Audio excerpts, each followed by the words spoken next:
One, two.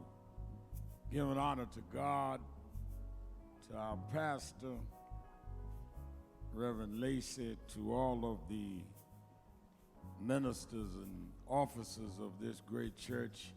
Let's give a hand to our youth, our choir.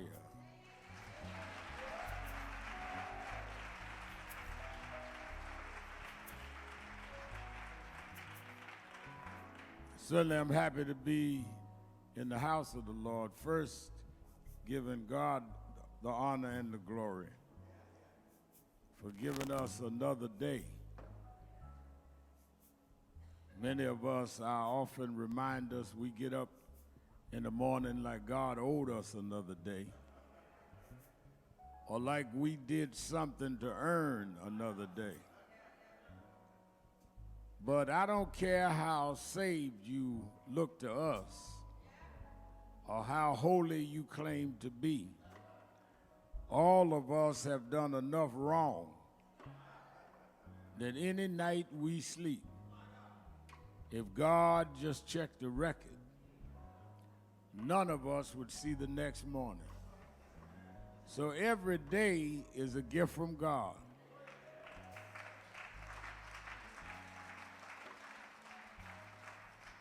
People that travel with me always checking their iPhone for the weather. I don't ever check the weather. Every day is a good day. Could be a good cold day, good hot day, good rainy day, good dry day, good cloudy day, good clear day.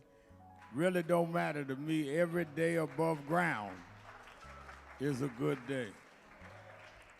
Because every day I get up, I realize that somehow while I slept, a divine decision was made to look beyond my faults and supply my needs. So I try to do something every day to show God that I'm grateful that he gave me what he didn't owe me, but he gave it to me anyhow. And then I'm always happy to be back home at Bethany Baptist Church, who has meant so much in my life and to the lives of all of us, and to our continuing the tradition of Africa Day. And let me say, I say this with no hesitation, that I was listening as Pastor Lacy was talking about when he and I first met in '93, which was 31 years ago. And, you know, he's been telling everybody he's 40 years old. And I wasn't but 50, so I don't know how we gonna do the math on that. But I want to congratulate him as we celebrate soon this first decade of pastor of Bethany Baptist Church. Come on, give him a big hand. 10 years.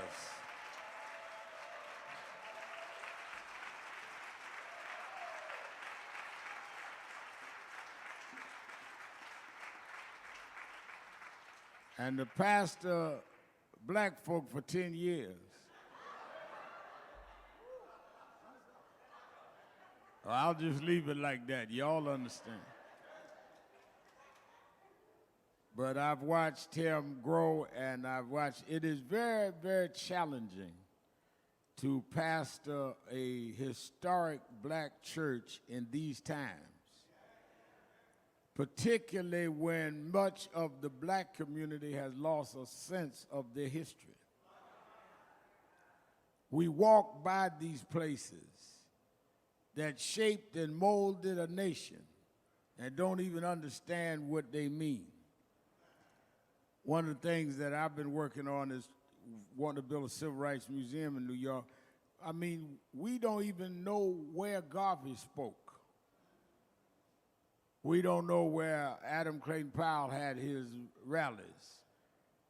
There's no sense of structure. If you read the Bible, there is always the ancient landmarks. And I think that people ought to know that from this church was the running of President of Jesse Jackson and the running of David Dinkins. I mean, they're landmarks in this church. And that has been maintained by Pastor Adolphus Lacey, including Africa Day. When Dr. Jones started Africa Day, I would preach, and he has kept that going, and I'm honored to know that. He talked about this profile in Esquire. One of the things that they talk about is when I was 12 years old and my mother was a member of Washington Temple and was a real stern, fundamental Pentecostal. And she got concerned because I kept watching Adam Clayton Powell on television, and I liked what I was seeing. Being a boy preacher, I didn't hang out too much because most of my friends didn't want me to hang out because they couldn't do mischievous stuff around a preacher that their mama went to hear on Sunday. And I got enthralled with Adam Clayton Powell, and she brought me to Bishop Washington. And Bishop Washington said, I know what to do. And at that time, talking about our history, at that time on 2 blocks on President Street lived all the major preachers in Brooklyn. Bishop Washington lived at 1328 President. Right across the street in the middle of the block was Reverend Sandy Ray, Pastor Cornerstone. On the corner was Gardner Taylor. Across the street, T.J. Boyd. The next block, Reverend W.A. Jones and a couple others. Willie Hall bought a church. I bought a house there. Shirley Chisholm bought a house there. 2 blocks. So Bishop Washington told her, bring him to the house. She brought me to Bishop's house that I'd been to many times. And he said, let's go. And we went across the street. And he knocked on the door of Dr. Jones. And he said, Bill, you know the boy preacher? He said, yeah. He said, he's getting into all of this politics in his head and civil rights. And Dr. Jones said, I know what to do with him. He said, bring him over to Bethany. And they brought me here and made me youth director of Operation Breadbasket. And that's how I started civil rights right in the fellowship hall of this church.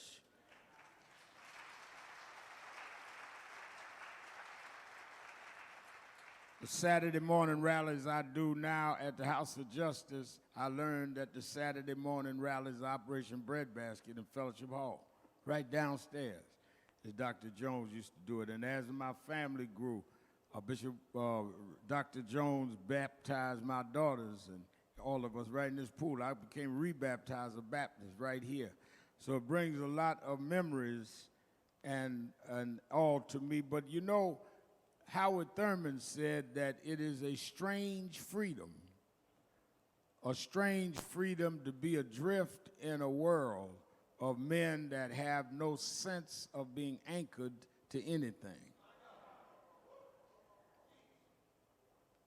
If you meet folk that are not anchored to anything, you need to get away from them.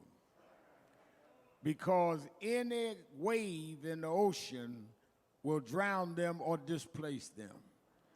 So I don't care where I go and what I do, I'm anchored in Bethany Baptist Church.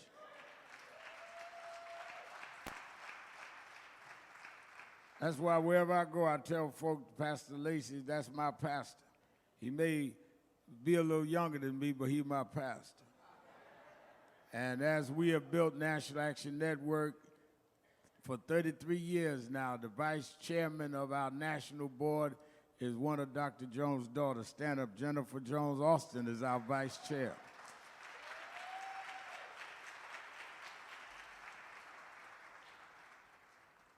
I don't really, frankly, trust people that are not anchored to anything.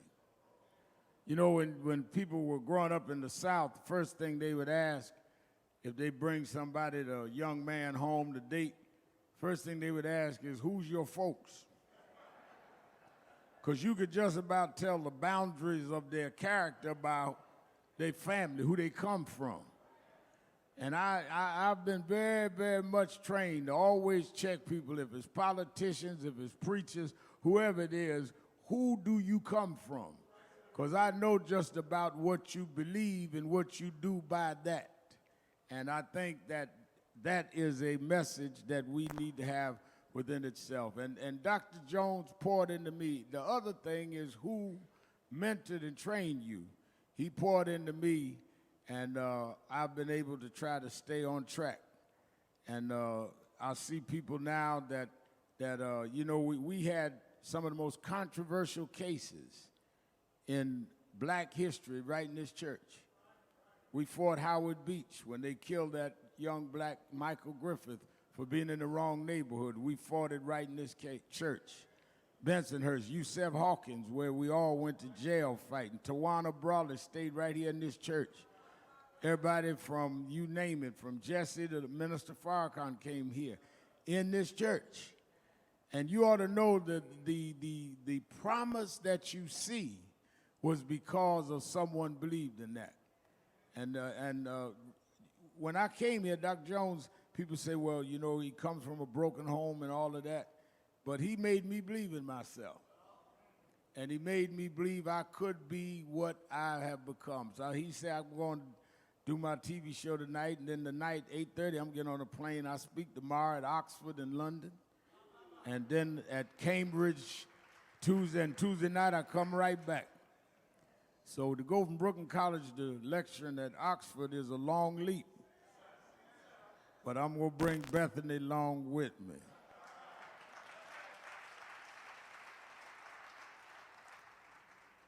I want you to turn to the book of Daniel.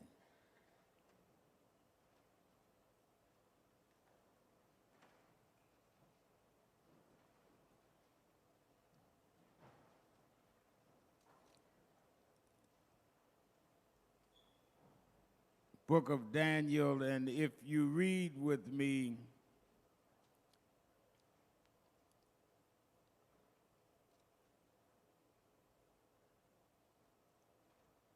where Daniel interpreted a dream. Then Daniel also, reading out of the 4th chapter, 19th verse. Then Daniel was greatly perplexed for a time, and his thoughts terrified him. So the king said, Belshazzar, do not let the dream or its meaning alarm you. Belshazzar answered, my lord, if only the dream applied to your enemies and its meaning to your adversaries. May God add a blessing to the reading of his word.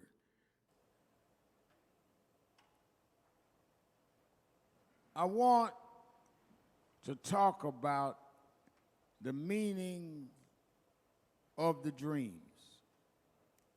The meaning of the dreams.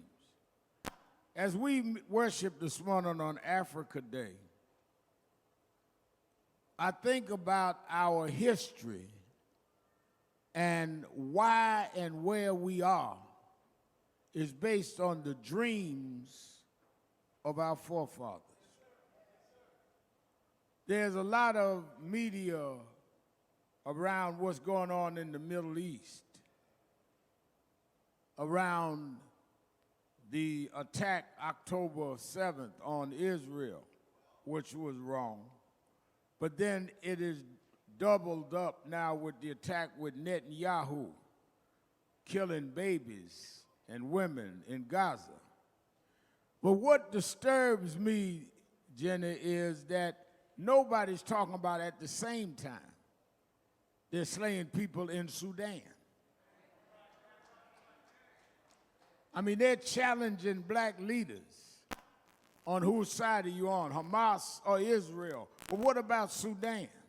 What about what's going on in Niger? It's almost like African lives don't matter. And what's worse is we act like it don't matter, because we don't even bring it up.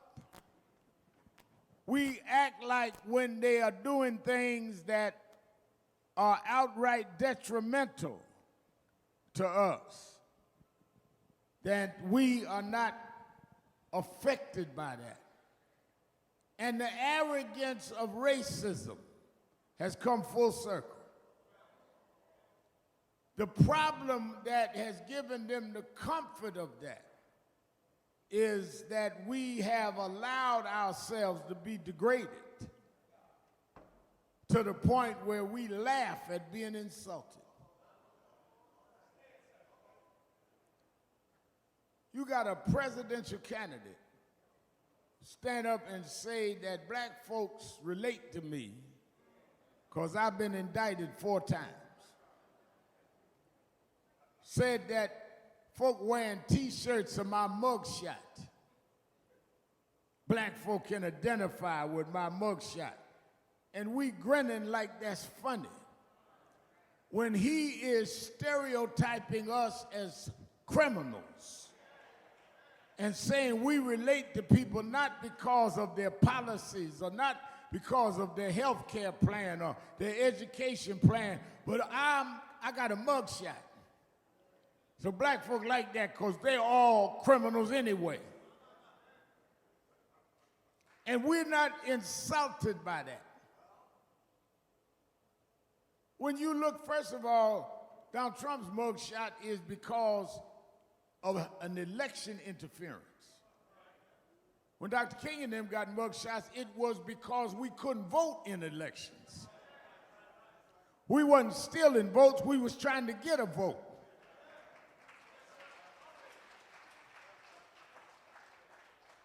We are in Black History Month, home at Bethany doing Africa Day. We are not looking up to criminals. We're talking about black inventors, black scientists, black doctors, black statespeople. That's what our history is about. Our history is about even when we was pressed to the ground, we found a way to come back anyhow. It is insulting. But what makes me more concerned is we accept it. We act like it is normal to be insulted. It's bad enough for somebody to knock you down. It's worse for you to lay there and relax and act like you belong there. Somebody knock you down, you may not be responsible for being down, but you're responsible for getting up. And if you wait on those that knock you down to lift you up, you'll never get up, because if they want you up, they'd have never knocked you down. If you're down, get up. And what made us was those that would get up no matter what our circumstances were. 2007, a reporter came to me from the New York Daily News and said to me that for Black History Month, this was around January, he said, for Black History Month, we want to do the family trees of many of the known black New Yorkers. Can we do your family tree? I said, yes, all right with me. He came back about a week later, had made an appointment. He came this time with another reporter and a photographer. I said, what's all this? I thought they were going to do a little column in the middle of the paper that y'all don't read. He said, let me ask you a question. I said, what? He said, do you know your father's side? I know your father left when you was young. I said, yeah, I know. He said, did you know your grandfather? I said, yeah. My father was still home. We used to go down and see him in Florida. My father spoke, we all from Florida. He said, no, you didn't know your father's fathers, your great-grandfather. I said, no. He said, he wasn't from Florida. They were from Edgefield, South Carolina. I said, no, I never heard that. I said, how do you know that? He said, well, he was owned by a family in Edgefield. And when the husband died, his widow sold your great-grandfather to Florida. And the way we found out your history is that we were able to get the deeds from Florida of the sale from Anna Thurman Sharpton of your father named Coleman Sharpton, great-grandfather. And I went down there in Edgefield, and they still got some of the plantations there, including the Sharpton plantation on Sharpton Road. All the years I've been running out of South Carolina, I never knew this. And last year, I decided I would take my 2 daughters down. They're grown now. I said, y'all need to see this.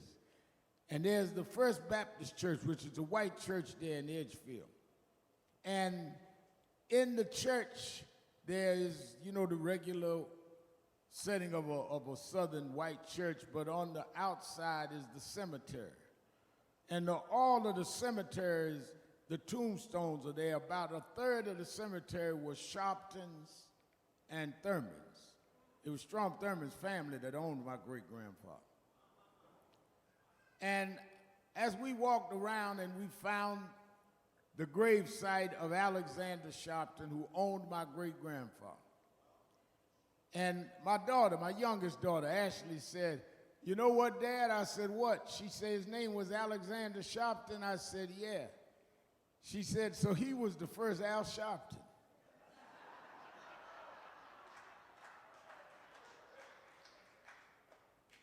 But I thought about it, Pastor Lacey, as I stood we went back over to that plantation, and I thought about what was on my great-grandfather's mind.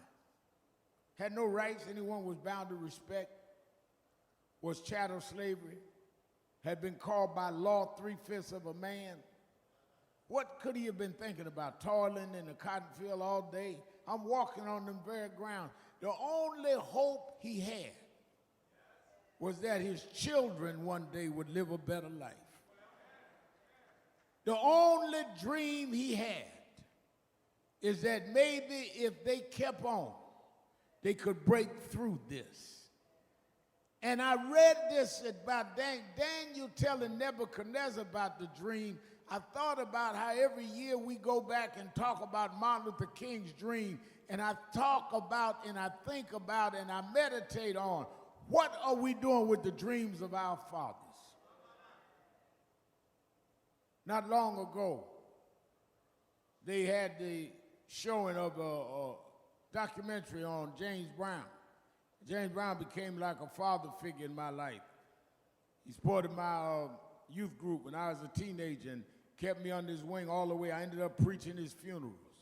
And I remember about 2 weeks before he died, he called me and he said, "Reverend," I said, "Yes, Mr. Brown, how you doing?" I didn't know he was that sick. He said, "I want to ask you a question." I said, "Sure." He said, "You remember when you were growing up, I was singing 'Say It Loud, I'm Black and I'm Proud'? Aretha was singing 'Respect'. Marvin Gaye looked at the war in Vietnam and made a song, 'What's Going On'?" He said, "Those songs, y'all didn't have nothing in Brooklyn, but it made you want to be somebody." I said, "Yeah." He said, "Well, I was riding around in my car the other day down here in Georgia, and every song calling us niggers and hoes and bees." He said, "What do you think these children are going to grow up to be if you got them musically adjusted that they ain't nothing but an N-word? We made y'all dream above your circumstance. And now y'all got more than any generation of blacks in the history of the country, and y'all are downward minding our children." We went from the outhouse to putting Obama in the White House. We went from black women being used, violated, couldn't even call for help, and now got a black woman as the Vice President of the United States. And now you calling our women hoes and bees, and we're dancing and clapping and popping our fingers to that music, making mockery out of the dreams of our parents. Right here in New York, we have black state attorney general, black lieutenant governor, black speaker of the New York State Assembly, black majority leader of the New York State Senate, black U.S. attorney in the Northern District, black U.S. attorney here in the Eastern District, black U.S. attorney in the Southern District, black mayor, black president of the city council. All these blacks in position. Adam Clayton Powell would have never dreamed of this. Shirley Chisholm could have never thought we had this kind of power. got more power than we ever had in the history of the state of New York. But what happened to the dreams? We run around talking about each other, gossiping on each other, nitpicking. Oh, they got this on Eric. Oh, Tish better be careful. What happened to the dreams? When they marched and went to jail to sponsor your life and mine, they dreamed if they would put us in power, we would lift our people. They did not dream that they would put us in position and we would become enamored with our titles and power, telling each other how important we are. I don't care what title you got. If you're not doing nothing to help the rest of us, you don't mean anything.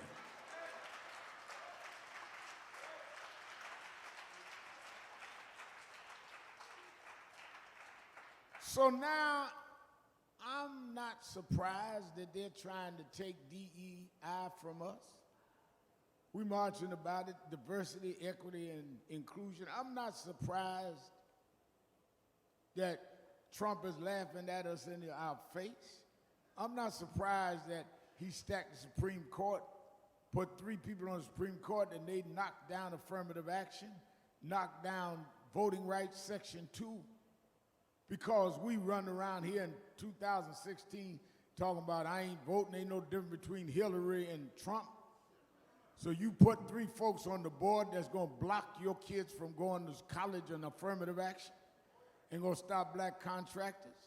And some of y'all run around now talking about Biden too old. He was 78 when you elected him. You didn't think he was gonna make it?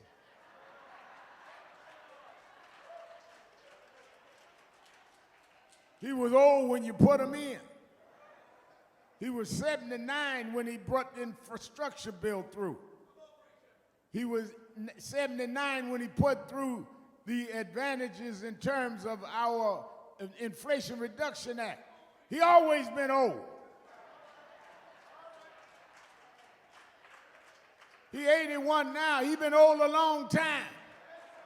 I'd rather have an old man that do something for me than an old man with a T-shirt.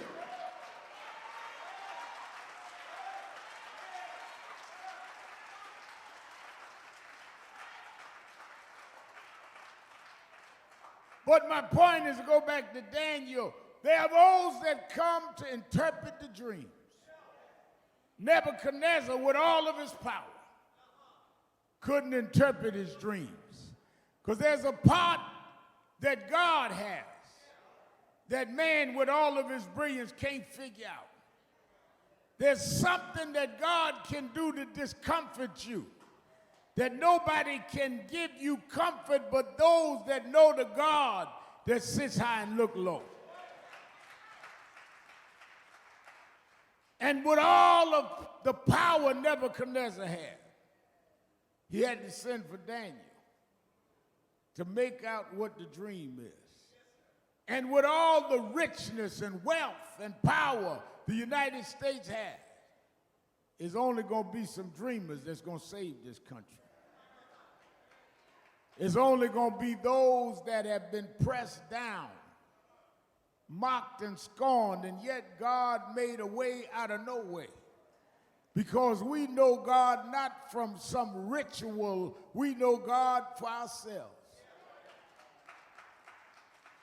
We didn't learn God in some academic institution. We interpreted God by making a way when it didn't seem like there was a way. Nobody know God better than those that are the roots and fruits of Africa.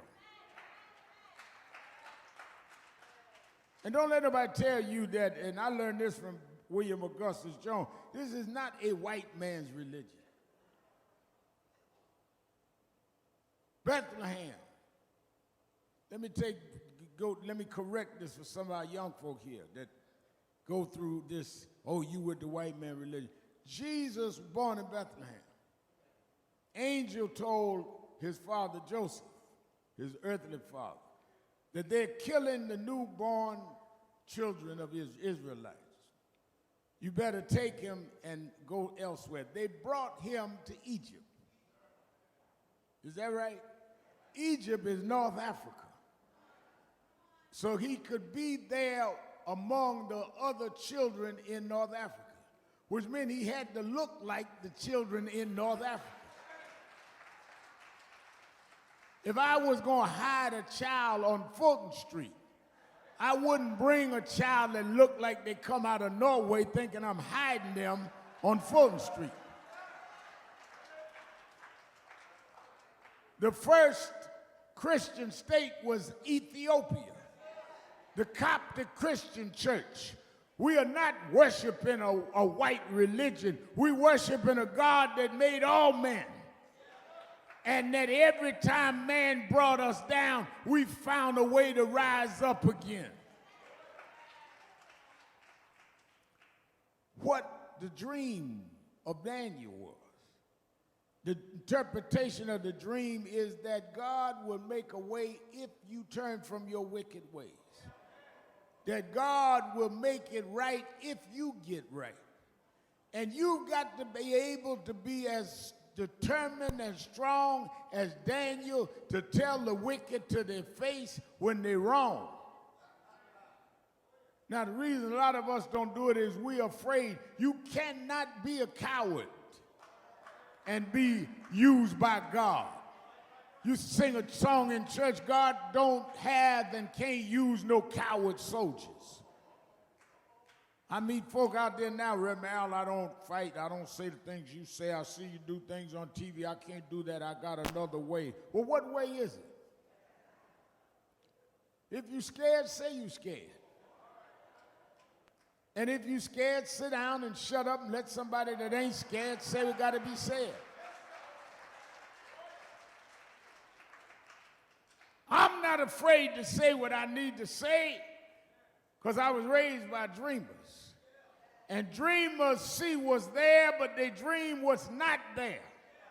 And know that God will make it so, because God wouldn't give you a dream if he wasn't going to make it possible to be your reality. Everybody in here today had some dream of what they wanted to be, and you let folk talk you out your dream. You let folk tell you that's not real. God wouldn't have planted it in you if it wasn't possible for you. Well, you know, Reverend Al, I thought about doing this, I thought about doing that, but I checked with my friend, I asked my sister, and they thought that was crazy. God don't need a co-signer for your dream. Brother asked me, how do you start preaching as a little boy? Because nobody could tell me I couldn't. One of the reasons I'll always love my mother, bless her heart, is she never stopped me. I used to come home from church and line up my sister's dolls and put my mother's bathrobe on like I was wearing Bishop Washington's robe. And I was 3 years old, and I'd preach to my sister's dolls. This is the best congregation I ever had.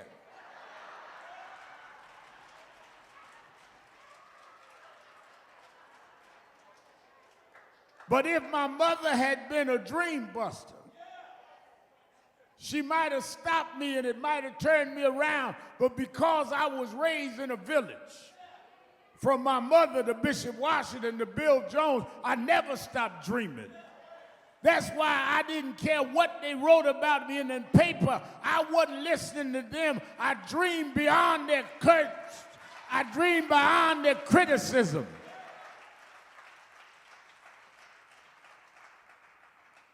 That's why Africa Day is about restoring our dreams, telling our daughters, you are not no hoe, you are not no B. Telling our young men, you ain't no hustlers. Everything on television that we grew up like we some hoodlums and hustlers. We made it no matter what they did to us. We found a way anyhow. When we had no rights anyone was bound to respect, we built black churches, we built black colleges, we built black businesses, we opened up black banks. We never stopped dreaming. What became of our dreams? We started acting like they told us rather than fulfilling the dreams God gave us. And then there's this last element. What makes dreams come true is you have to get past your fear and grab a hold of your faith. Fear and faith can't occupy the same mind at the same time. Fear tells you what you can't do. Faith tells you to get up and try anyhow. Fear tells you to stay in your place. Faith tells you that place is not where I belong. Fear tells you to get back. Faith tells you to go forward. Fear and faith. You've got to be able to step out on faith. We did not come this far by all of what society did for us. We came this far by faith. Faith is not, I tell my daughters, they both social media geeks. They know how to use everything on the iPhone and iPad and all that. But I tell them that there's some things you're going to face in life that you ain't going to be able to Google up the answer. There are going to be some situations that you're not going to be able to punch in and get the answer. And where all of that runs out, that's where faith steps in. Faith is when you have a pile of bills and no money, but you say he will provide all of my needs. Faith is when your friends walk out, when your loved ones turn their back, but you say, I don't believe he brought me this far to leave me now. Faith, we come this far by faith, leaning on the Lord, trusting in his holy word. He never failed us yet. I told Pastor Lacy this story. I was going through LaGuardia Airport a few years ago. A couple people stopped me and want to take a picture, selfie or something. One lady stopped me, looked around my age. She said, Red Mal, I don't want a selfie. I want to ask you a question. I said, okay. She said, you went to Somers Junior High School, didn't you? I said, yeah, IS 1252. She said, you remember your home school teacher? I said, yeah. She said, what was her name? So I'm like, where's this going? So I gave her her name. She says, you do remember. I said, I told you I remember, that's her name. I said, why you ask? She said, because that's my mother. I said, your mother was, I won't call her name. And she said, yes. And I didn't tell her why I remembered her mother. But I remember mother because I was in her mother's class when I became youth director here at Breadbasket. Dr. King had got killed that year. And I remember her mother asked everybody in the school, in the class, what we wanted to be when we grew up. And some said this, some said that. She got to me, I said, I'm going to be a preacher and a leader. And she said, oh, now, don't worry about that. You should concentrate more on vocational work we got here. Learn how to use your hands. In other words, she was telling me she was dashing my dreams. And that's why I never forgot this woman's mother. But I didn't want to tell her how her mother had tried to dash my dreams. And before I could, she said, you know, it's the strangest thing. I said, what's that? She said, Mama's still alive. I said, really? She said, yeah, she's in her 80s. And she said, and you know, on Saturdays and Sundays, me and my siblings know we can't call her at 5 o'clock. I said, why? She said, because she sits in front of the TV and watches your show.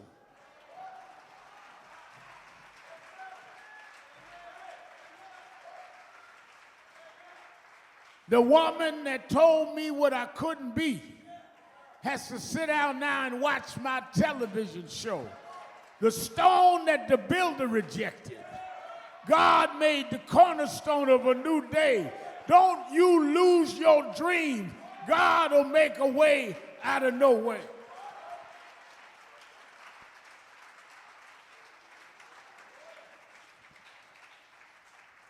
I closed that bit. The pastor talked about this story in Esquire, but they didn't write the whole story. The real story is that behind my dreams was a faith. Mama never went to seminary, but Mama taught me how to pray. And every morning I get up, I get on my knees, and I call on God. I know some of y'all got different positions now, y'all do, but I go old school. I get on my knees, and I call on God. Because it was a God that brought me out of Saratoga Avenue in Brownsville and told me that no weapon formed against me shall prosper. And I thought I'd come home to Bethany this morning and tell you like it was when I was a 12-year-old boy. He walks with me. He talks with me. He tells me that I'm his own. He been food when I was hungry. He been watered when I was thirsty. He's my rock, my sword and shield, my wheel, my wheel, my wheel. In the middle of the wheel, he's the lily of the valley, the bright and morning star. He woke me up this morning, started me on my way. Yes, yes, yes, yes. In my life, I've had to cry sometimes. In my life, I've walked alone sometimes. I've been lied on, cheated, talked about. I've been mistreated. I've been up.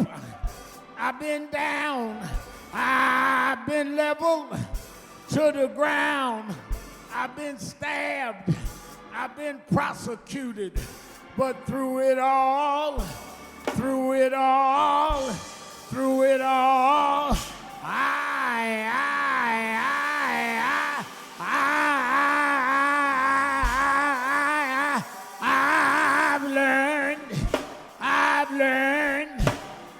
learned to trust in Jesus.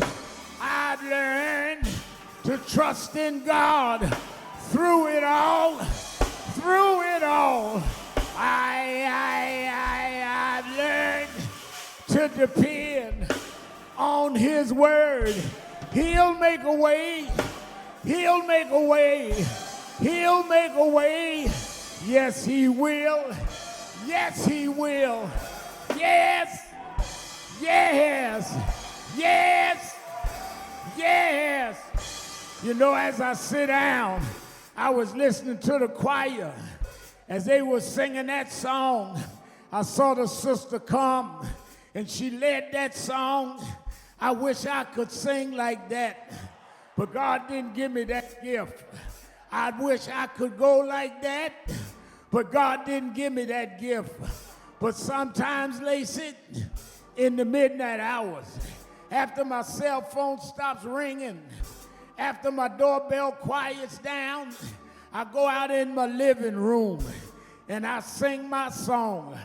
I can't sing for Sunday morning service. I can't sing for Africa Day ceremony, but I sing because I'm happy. I sing because I'm free. His eyes, his eyes, his eyes is on the sparrow.